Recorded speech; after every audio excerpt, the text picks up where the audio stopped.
the contract out 18 months for the target 12 months, so I can actually get it ready for the next annual plan.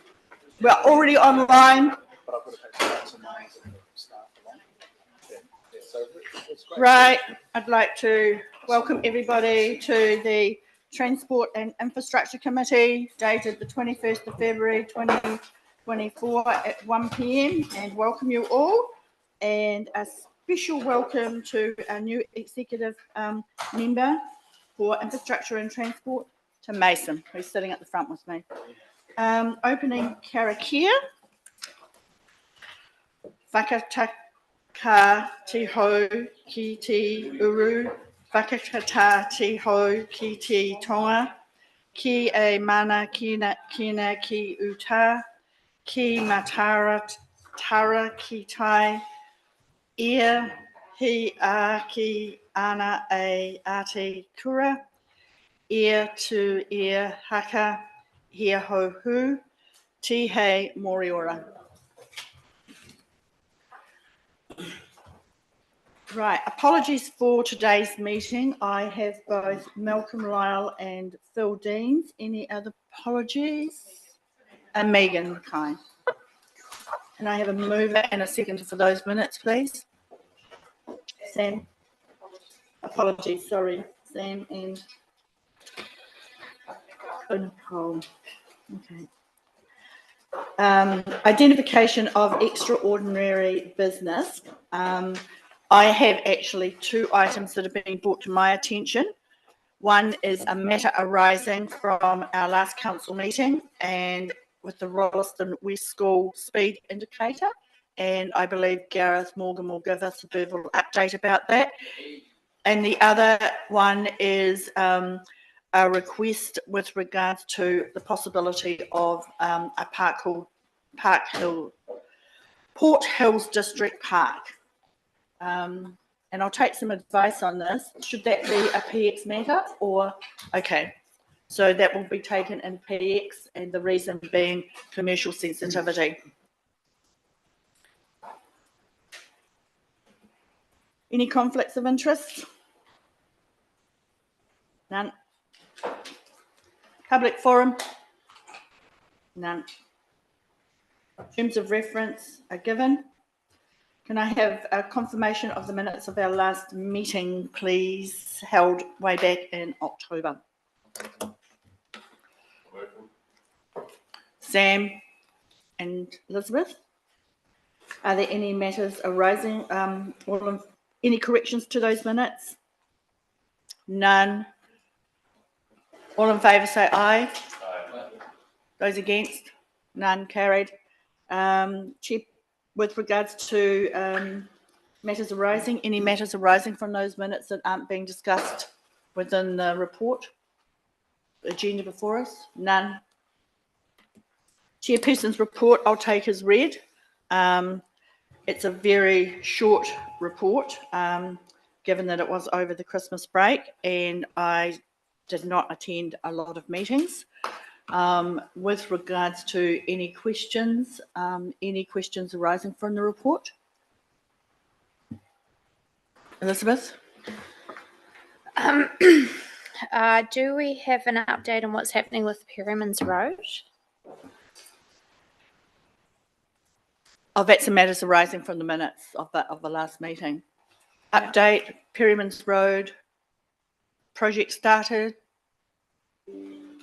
resealing. Come on.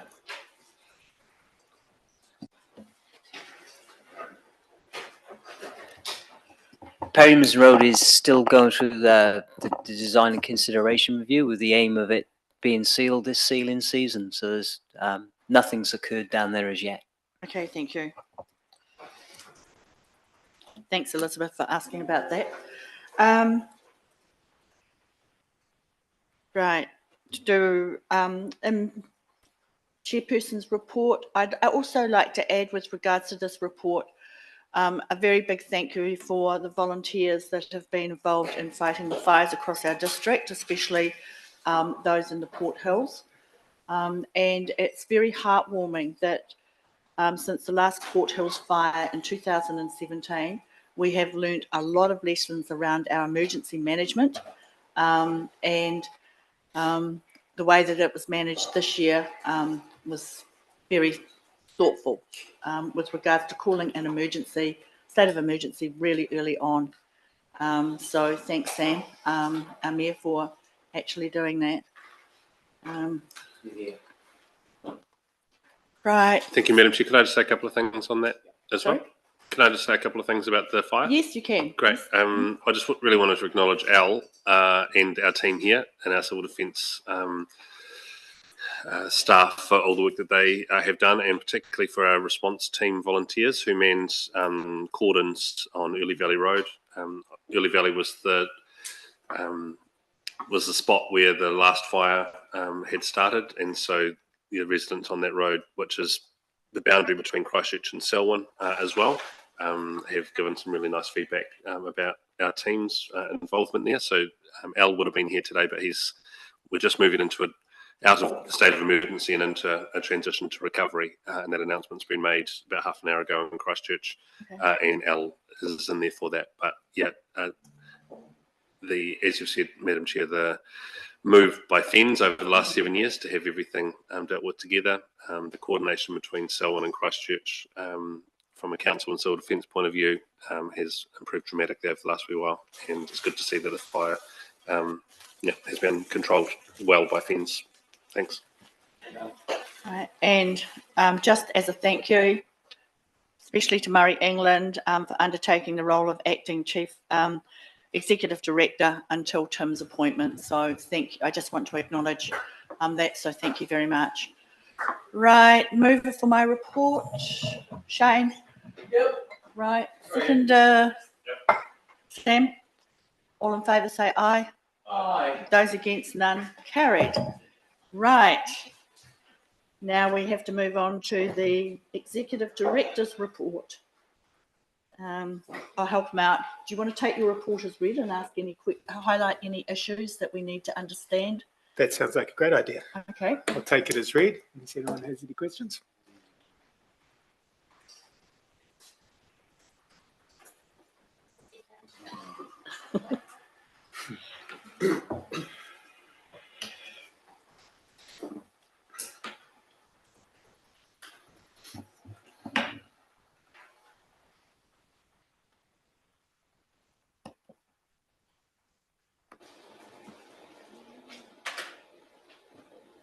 So, no questions? Oh, sorry, Lydia. I think Elizabeth is. Sorry, Elizabeth. Oh, you can go first, Lydia. Thanks. It's looking at the implementing local water done well, and on point 3, just thinking about where we are with water, and do you think that there's any scope, or have you heard anything about change or taking into consideration the regulatory regime with efficient, effective and fit for purpose drinking water?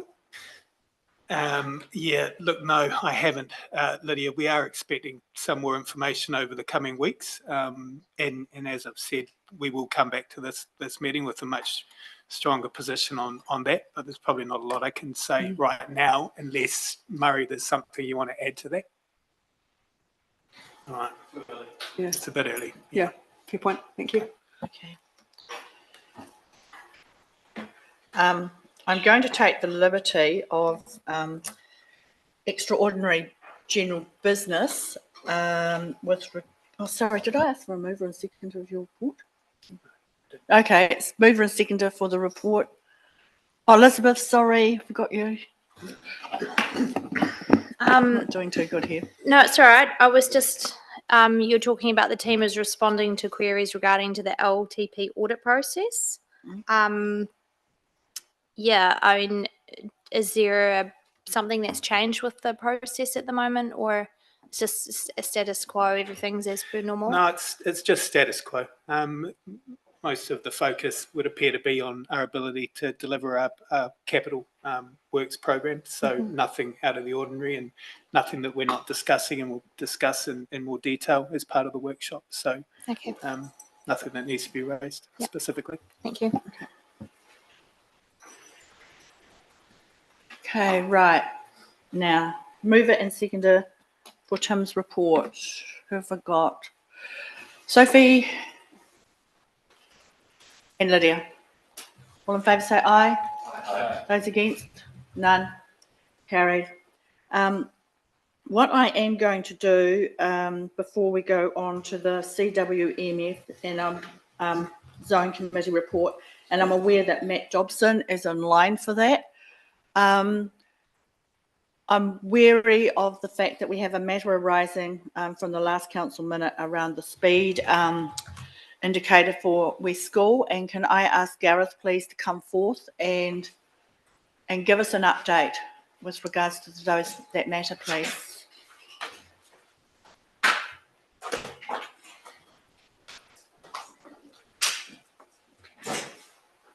Okay, good afternoon. Whilst this is a verbal update, I'm very conscious I don't want this sort of non-agended item to probably become the longest agenda item that you got here today. I've provided some copies for councillors to take away as well of the script of the update that we'll provide, and I'll try and run through in highlight rather than verbatim detail all the way through.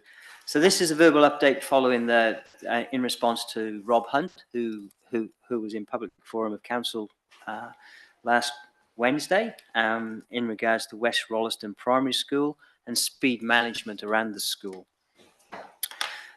By way of an introduction, I think it's very important for us as the team at Selwyn to acknowledge the concerns expressed by Rob, and I know that was collectively done around the council table, and we provide this verbal update in response to that. Also, in acknowledging Rob's concerns, the current situation is a difficult one for our team to navigate through as well. I do have to say that we have a number in our team who worked hard over many months in 2023 to develop a speed management plan, only to find themselves in this position on hold. Talking about why we're on hold, just a quick recap of where we're at. As I said, we've developed the speed management plan that was coming before councillors for adoption in December, and then we put it on hold because at the same time, the new coalition government, via Minister for Transport Simeon Brown, issued a communication that advised us there was going to be changes to the setting of speed limit rules, as promised by the government in their 100-day commitment plan.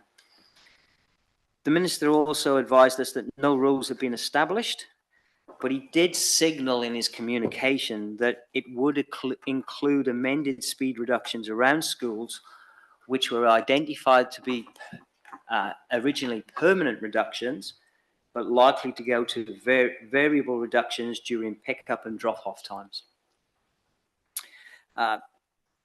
In the correspondence, which I think most councillors have seen, there was one very important paragraph. I won't read it out, but essentially referred to a comment from the minister that encouraged us to not do anything and use time and money until the rules were changed. And I guess that's where we landed as a council in putting pause on the plan in December. That was put on pause, awaiting for further direction. At the same time, all RCAs also received a communication from the Director of Land Transport, Brent Alderton, who reiterated a number of comments that were made by the Minister of Transport. So where we're at currently, whilst the government has issued a communication which has been referred to, advising that amendments are coming, they've only implemented 2 changes currently to the rules. And those 2 changes revolve around dates. They removed the deadline dates for speed management to be implemented and speed management plans to be implemented. And they've also amended the approving authority. And I'm not sure how many people are aware, but the approving authority has changed from what they call the agency, NZTA, Waka Kotahi, to the Minister of Transport. So what does it, getting back to Rob, what does this mean for West Rolleston School? The current situation means that the implementation of safer speeds around schools has been delayed.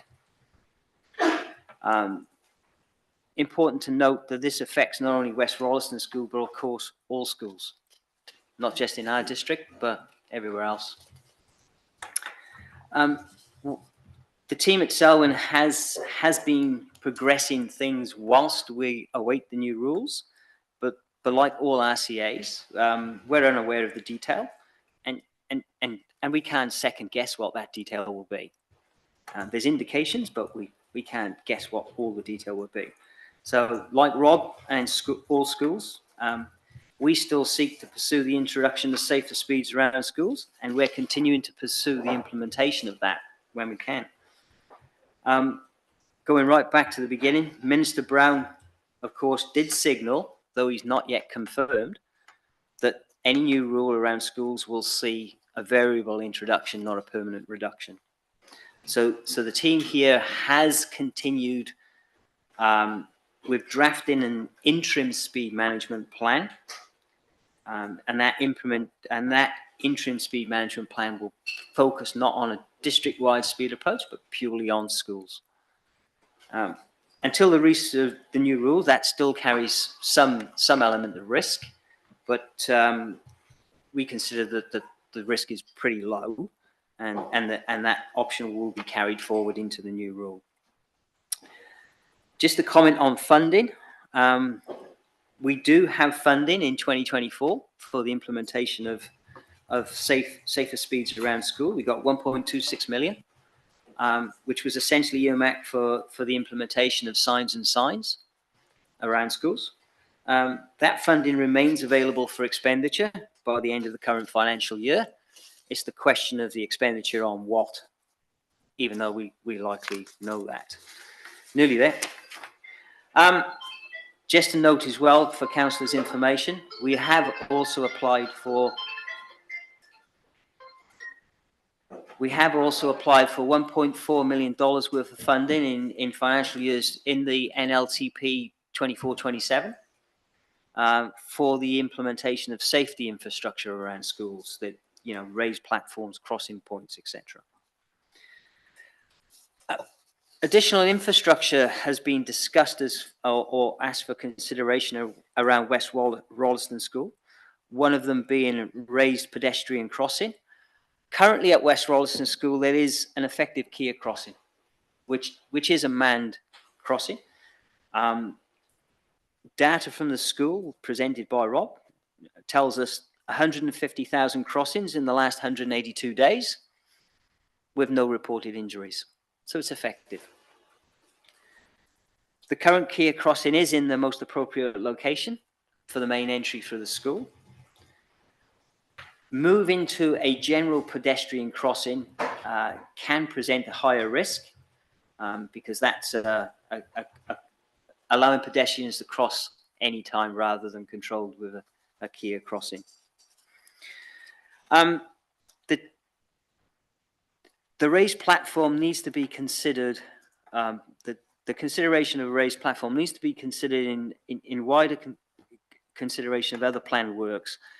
And what we're talking about there is a proposed raised table, intersection traffic signals project coming to the corner of Burnham School Road, Duns Crossing Road. So to put a raised crossing next to a raised intersection platform, they need some careful consideration. And also at the same time, there's a lot of associated works going to come down Duns Crossing Road. There's new power lines, new water lines. We can't go and put infrastructure in only to dig it up in a couple of months because that's not great planning. The team here at Selwyn have also looked at exploring wider benefits of crossing points, and it's a couple in the paper. You'll see there's a couple of locations, and that's the funnel of how children arrive at the school. A classic example being if you come one intersection back and you come to the intersection of Brookside and Burnham School Road, there's a lot of convergence of of children along there, and perhaps that's a point for some safer crossing points right there. Mentioned the raised table signalised intersection. That's planned for 24-25. It's currently in the draft LTP at around a value of around $4 million. And it will be done in coordination with the NZ Up works with the roundabout at Duns Crossing Road State Highway. The signalised intersection will be an all crossing section, so all red, all green. Everyone go at the same time. And just conclude on, there have been a lot of other works in the surrounding areas from us at SDC. There's been a fair bit of footpath and shared path work done, including the footpath along Duns Crossing Road. They've been upgraded. Mentioned the Kia crossing, which is in and operable. No stopping lines along Duns Crossing Road have been implemented to improve sight lines. We also installed the Kiss and Go at West Rolleston School. Just concluding, there was a question about consistency across all schools, the final point. The team here have visited and worked with schools, and all schools have been assessed and prioritised according to their risk, and they've all been incorporated into the original speed management plan, as you see, and they will be carried forward into the interim speed management plan. Further infrastructure interventions to support speed reductions are planned in the 3-year periods 24-27, and again in the follow-up period 27-30. And the final point was raised about reference to some previous works at Clearview School, where there was some raised crossing points, and the Rolleston Town Centre 30k zone speed reduction. Those were both completed in conjunction with other projects, other works, as components of other works. They weren't standalone safer speed reductions. And that concludes the update. Any questions? Mike and Jeff are ready to take any questions. Questions? Well, Madam Chair, thank you very much, guys. I really appreciate. I appreciate your job for a start, and I can only guess how difficult it is out there maintaining security and safety for everybody out there. So, importantly, to focus on the issue, not the person, I guess. Or although I guess I was a strong supporter of Rob last week, and having been there and visited, like many of the other councillors here, it was particularly galling, I guess, to hear the minister's direction on, or lack of at this point in this area. I'm not going to get into that, but I just wanted to thank you all for your commitment and front-footing this and taking some ownership, which was my question. And I know you haven't not taken ownership. It's about being supportive. So I appreciate your efforts. Thank you very much. Hi, last time we had a meeting, I think you discussed, well, pre-Christmas, you discussed council giving you the opportunity to go ahead and start buying the signage and having things ready. Was that something you were able to do? No, that was put on hold. Nicole. Thanks, Gareth, for that thorough update. And I'm sure that would be appreciated by Rob, that you've taken that time to give us all the information. He did talk about, obviously, what was outside Clearview School, and I may have missed you mentioning that, the number of crossings that they've got in particular. And you raised that you thought that the Kia crossing outside West Rolleston School was sufficient. I mean, from what he presented to us, he clearly thought it wasn't. And I asked if they were happy to man extra Kia crossings if that was an option. And he said that they, well, my interpretation of what he said, that they were happy to do that. Can you give any comment around that? Thanks. Yes, I can. Clearview School is mentioned in the update document for you, Nicole. Those, as I mentioned, those raised platforms were a product of another project. They weren't related directly to safer Okay. speeds around schools. Sorry, I missed hearing that. Um, I would like to have if we'd be able to have a copy of what you've Yep. said as And- well, because it's hard to try and remember what was Yeah. or follow such a long. I've provided I appreciate them it. Yeah, to- Okay. thank you. I didn't say it was sufficient. I said it was effective. And it is effective. And we're using the stats and the data that's been provided by Rob and the school to show how effective it has been in getting children across into the school. If there was a request from the school for an additional Kia crossing in a different location, we would look and consider that. We would consider it, but the raised intersection is going to create a crossing point on all four legs of that. So both Duns Crossing, both Duns Crossing and the two Burnham schools, there'll be a crossing point on there controlled by the traffic signals. So there's going to be a better crossing point. The current one is at the optimum location. So if we moved it further up, then people would have to walk past it to go across to come back down to the entrance. Similarly, if you moved it closer to the intersection, it wouldn't really be in a safe location. You wouldn't want the Kia crossing right next to a crossroads if possible, which is hence why the raised intersection is going to be the safer addition to that existing Kia crossing. Yeah, Albeit the Kia will be raised as well. I can appreciate that, but that's obviously not going in a short period. Next year. Well, it's going to be built in the next construction season, Next year. 24-25. So Yeah, we're but in- there's still a period between then and now if that's an issue that they're concerned about. I'm just also concerned, I mean, the traffic lights, and we haven't heard, I don't know what the story is with the NZ Up project.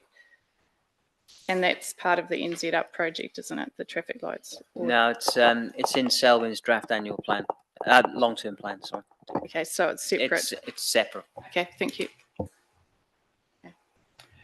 Sophie. Yeah, I was just going to make a wee comment that it's kind of ironic that we've got a new government that says it would like to empower local communities and then decides to centralise the decision to the Minister of Transport rather than the agency that's best placed to deliver stuff. But anyway, thanks. Thank you very much for the report and for the printout. Okay. No further questions? Can I have a mover for the verbal report from Gareth and the team, please? Bob? Sophie? All of those in favour say aye. Aye. Those against? None. Carried. Thank you very, very much. Appreciate it. Right. Our next item on the agenda is updates for information from the Christchurch West Melton Zone Committee. And I understand, is Matt online? Can someone help me out? Yeah, Oh. Thanks. Thanks for being online, Matt. What I'm going to do is ask if you would like to point out any matters with regards to your report that you think we should be aware of. Other than that, I would take the report as read. And I would also like to acknowledge Sophie McGuinness for the work that she is involved on behalf of council with regards to the zone committee. And Lydia. And Phil. Okay. So I'm just conscious of the fact that Sophie did ask some questions, and I'll leave that up to you afterwards, but I'll ask Matt to actually speak first. Any issues? Points of interest? So I do have some points. Okay. How much time do I have? How much time would you like within reason? Say 4 or 5 minutes. Yes, that's fine. Okay, excellent. Starting off, I just want to acknowledge the passing of one of our Runanga reps, Dr. Benita Wakefield, in December last year. Benita represented Wairua Runanga on the CWMS committees for several years, previously on Banks Peninsula and the regional committee, as well as our own, and she contributed significantly to the CWMS committee mahi and priorities, and we've benefited greatly from her passion, personality, intellect, and drive over the years, and the committee will greatly miss her. Some other changes in membership. So we've got a new Raupaki Runanga rep in Kane Whare. Alice Stocking is going to join us as the youth representative in March. I have recently been elected as chair, and Alana is going to take over as deputy. Just wanted to make a couple of points about our focus on the Whanakeri Selwyn. So we've had a number of presentations from Greendale Primary School and Central Plains. As a result of that, that synergy, Central Plains Water ended up funding some of the works that have been done by Greendale Primary School, which was a great result. So the Zone Committee is supporting Councillor Lydia with the White Cliffs community meeting and establishing a catchment group and initiating community restoration projects. Some of our members attended, and the committee will also cover some of those costs. Committee also recommended funding go towards a newly formed Upper Whanakeri Catchment Collective Community Project, which will see the community undertaking planting and ongoing management of the areas near the Selwyn River by the White Cliff Domain. And Zone Committee also supported the Aquatic Bug Bags project, which is led by Dr. Izzy Bissett from the Waterways Centre and University of Canterbury, to support Viro schools and Selwyn schools to create additional and quite novel microinvertebrate habitats in the Whanakeri Awa. Some other stuff that we've been involved in the Kids Discovery Plant Out Day. This is a project recommended for funding by the committee last year. Committee members attended at the Kids Discovery Plant Out Day organised by Tiaka Kariki for Lincoln Primary School at their Timoto o Hurihini o Arohuri outdoor classroom site near the Huratini Horsell River. And this year, the Zone Committee also recommended further funding for community plant days at the site building on the mahi of Lincoln Primary School. So we are trying to arrange a Huratini Horsell bus trip. And late last year, we had a committee attended a planning workshop where it was decided to start a Huratini Horsell Stockweight bus trip.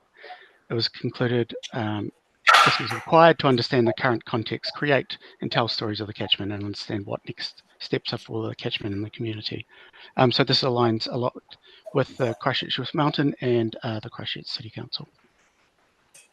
Some other funding that we've provided alongside what I've already mentioned, so supporting some local schools in Lincoln High School, and as I previously mentioned, the initiative led by Waterway Centre, some restoration community planting projects and the like, particularly the Boat Creek Reserve Native Restoration Project. This is our third year in supporting them, their efforts down there. The Ellesmere Sustainable Agriculture Incorporated coordination costs. We supported that last year and this year, and I will see ESAI continue to work with their Willingham landowners on the projects. As mentioned, some Zone Committee-led initiatives. The Huratini Horsell Stock Take bus trip. We're also organising another bus trip around the Rakaia with our Ashburton Zone Committees to understand the mahi that has already been undertaken, what issues and what support we can provide. And I think it was mentioned last time that we're looking at holding further water well testing days. And it's also been suggested that we can discuss and bring into the Selwyn District the Stormwater Superheroes program that the Christchurch West Mountain Zone Committee has been so successful in running. We also ran a help support at the Coram Sense Farmers Curiosity Day, which was an educational field day exploring good farming practices, managing for soil health, good water quality, exploring innovative wintering options, and discussion around soil health and regenerative farming practices. And I am coming near the end of my report. So the Zone Committee have been involved in the RPS engagement alongside Selwyn staff, and I believe you've recently had a presentation on this, so I won't go into too much detail. And in terms of the annual progress that was prepared by Les, that was his last kind of annual progress report for the financial year 22-23. It covers the previous financial year, so SDC is receiving this presentation quite late in the piece. He notes that changes the committee over the time and talks of how the presentation received as paint a picture of the zone, notes the committee's involvement in the RPS, and acknowledges the good work happening across the zone, including landowners, organisations, and regional and district councils. And it highlights several projects and work being undertaken in the zone to help deliver freshwater outcomes. I'm going to hold that there, and if there are any questions, happy to take them. Thank you, Matt. Are there any questions of Matt before I ask if there's any comments that both of you like to make? Sorry, are there any questions that anyone would like to ask from Matt? As chair, I actually have one. Oh, sorry, Lydia. Yeah, hi Matt, it's Lydia Glidden here. Hey, I would just like to congratulate you on your election to chair. Thank you. And yeah, I look forward to working with you guys in the future more, and just to say thank you that the Upper Waikirikiri Catchment Collective are just so excited, and the work that they're starting to do now is actually really cool. So they've gone off on their own and started to map more streams around the river up the top, and yeah, we look forward to giving you guys a presentation at some point. Awesome, So thank you. I have a query, Matt, and it's with regards to the well water testing day education events. Yep. I know how popular they have been in the Selwyn Waihora zone. Yep. A, for both reassurance of local landowners, residents, and also the importance that it actually plays in correlating a lot of data that's ever a moving feast, but it's important that we actually carry on with that monitoring. Any information about those testing day education events? Do you know where they're going to be located? How contact's going to be made with the local residents? And is it going to be building on the data that's already been collected? Yeah, definitely. So I'll get Jamie, our zone facilitator, to provide those details around our planning of where we're thinking. But there'll be about 4 sites or up to 4 days scattered across the Selwyn district. What we're really keen to do is just provide information to people around. We'll have a handheld nitrate probe and be able to kind of give people on the ground and instantaneous readings of that. But nitrate's one of the contaminants of concern, and what we're hoping to do is have information there to provide to people about what kind of level of monitoring they might want to undertake on their own wells to make sure that they're drinking safe water. And also things like, if you're a lifestyle blocker and maybe you haven't done that before, having a discussion with well drillers or other kind of service agencies, and we're hoping to have them in the room at the same time so that people can kind of get a lot of information simultaneously. Hopefully that kind of answers your question. Okay, thank you, it does. Sophie, I'm going to put you on the spot. Any comments that you'd like to make? Not really. Matt's covered just about everything. But the only thing I'd point out is at the well water testing days, data is not collected. ECAN doesn't have an ethics committee or anything like that around doing research for it. So it's mostly around providing data on that particular sample for that particular person, and what they do with it is up to them. There has been some suggestion of trying to partner up with a university or with GNS who are doing a nitrate project to see if it could be included in something else, but it's mostly an awareness program at this stage. Yeah. Okay. Thanks for that. No further questions. Can I have a mover and a seconder for receiving the Christchurch West Melton Zone Committee update. Grant and Sam. All those in favour say aye. Aye. Those against? None. Carried. Thanks, Matt. You're free to go. Or Awesome. you can sit it. Thank you all.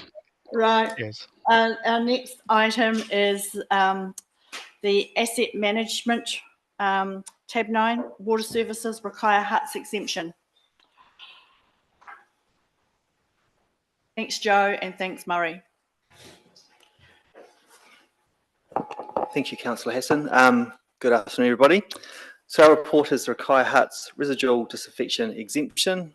This has been a long journey. Council asked us to apply for exemptions to the use of chlorination of water supplies. This particular exemption for Rakaia Huts was first lodged on the 21st of June 2022. And we now, on the 1st of February 2024, have the exception report. This is a huge milestone, and I'm reading from the report, which recognises the calibre of our staff, our contract accord, the systems and processes we have in place, and the quality of our water assets. So it's been a long journey, about 19 odd months. A lot of effort being put in by our staff, and we have now got there. So this is sort of a celebration report, if you like, that we have got there. We have our exemption. But I would hasten to say that we are now consulting on this as part of the long-term plan. It's one of the key matters for consideration by the community to work out what our next steps are. So that is a decision that council will be making following the consultation period for the long-term plan, and then we'll come back as staff with any further comments from there. Thank you. Okay. Joe, any comments? Joe's just here to answer any tricky questions. Oh, sorry. Any questions? Okay, Elizabeth. Hi, Murray. Just wanting to know what the benefits are of having smart meters installed on every single home in the Rakaia Huts. I presume that's for every property rather than streetwide. Yep. If the exemption was the preferred option, and what is the cost per household, please, for that option? So council's budgeted for that in the long-term plan, so that's one of the matters that the community may want to consult on. So the purpose of the smart meters, when we move, if council or councils at this stage is signalling to the community that we're not going to pursue the exemptions any further, and we are going to run our schemes with chlorination or residual disinfection.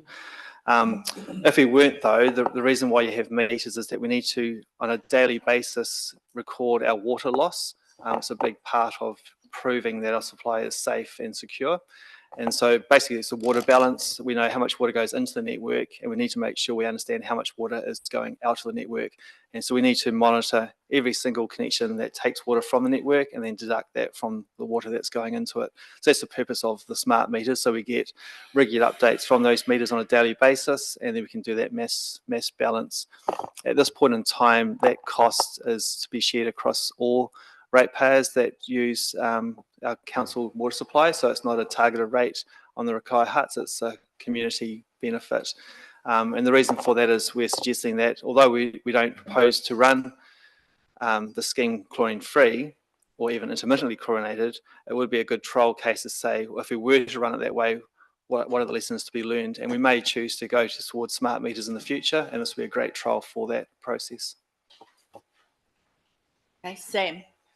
I just want to say thank you to the team. It's great that we're finally, it's been a long process and a lot of backwards and forwards, and Te Mata Arawai have been, was slow to begin with, and they've acknowledged that and have now been able to get us to the point where we were the first. And so well done to the team for being at the front of the queue to have that. It's what our community had asked for. And so good to see us follow through. And yeah, I'm looking forward to what the community is going to say over the next couple of months around the consultation, but really wanted to acknowledge the work that you've put in to get us to the point that we'd asked for. Thank you. Shane. Kia ora, Madam Chair. I move the report. I commend the Council's direction to continue in this direction. I celebrate success, Murray. And also a point for celebration is I think it might be the first time ever under Māori and treaty implications that Te Runanga, Te Taumatu Runanga has spoken. And I think that's also a cause for celebration as well. Particularly, we submit that STC upholds Te Mana o Te Wai. So, ngā mihi mana. Kia ora, Te rangatira, Murray. Bob? Yeah, just has the exemption been costly to council in one way or another? And the other thing, there seems to be some confusion in the community how that if you take something out, you're going to charge them 80 million for the community. So that seems to be the biggest concern, is that they can't see why. So I think we need to get out to people and say, hey, this is why it costs that much. Because as people, I had one person ring me last night and say, well, I just don't see how this works. So thank you. So perhaps I'll answer the later question. It was something that I was talking to Tim when I did the first orientation. We drove him around and he says, just explain to me why the costs keep on changing. You know, we take something out and it costs more. And that's a good question, Bob. I'm laughing awkwardly on that. So we were running our schemes chlorine-free, and of course the cost went up when we added chlorination because there's cost of materials, the chemical itself, the verification, calibration of the instrumentation, etc. The reason why the cost goes up again is because the rules have changed and there's a lot more emphasis on proving that the water's safe. There's a higher bar to cross. So if you take that safety barrier out, you now have to prove without a shadow of doubt that your system is secure. And there's just a lot more rigor and testing and inspections that are required, and that's why the cost goes up again. But in terms of cost spent to date, Joe's got some numbers on the physical costs, but there's been a huge cost on staff too. We're up here taking the glory, but there's actually the people who have been working on these applications in the background, so a shout out to them. But the time of cost of staff time is horrendous, but I'll pass over to Joe to in terms of the physical costs. Yeah. So yes, the staff costs aren't included in these figures that I'm about to say, but to date the team has estimated that we've spent about 316,000 obtaining the exemption, and the cost for smart meters for Rakaia Huts, to answer Elizabeth's question, is estimated at, well, budgeted at 217,000, which has been included in year one of the LTP. Oh, no, we're taking it out. Sorry. Yeah. Yeah, so it isn't. Yeah. Right. Any other further questions? Like to thank Murray and Joe for presenting their report. I already have Shane moving this report. Do I have a seconder, please? Sam? All of those in favour, say aye. Aye. Those against? None. Report carried.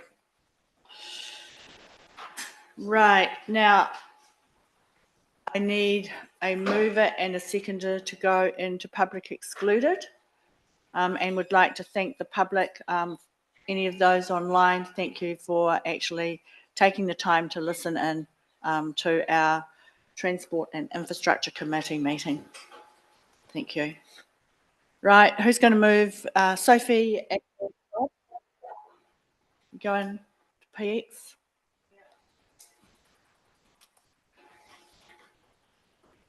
So hang on, just wait to turn it off.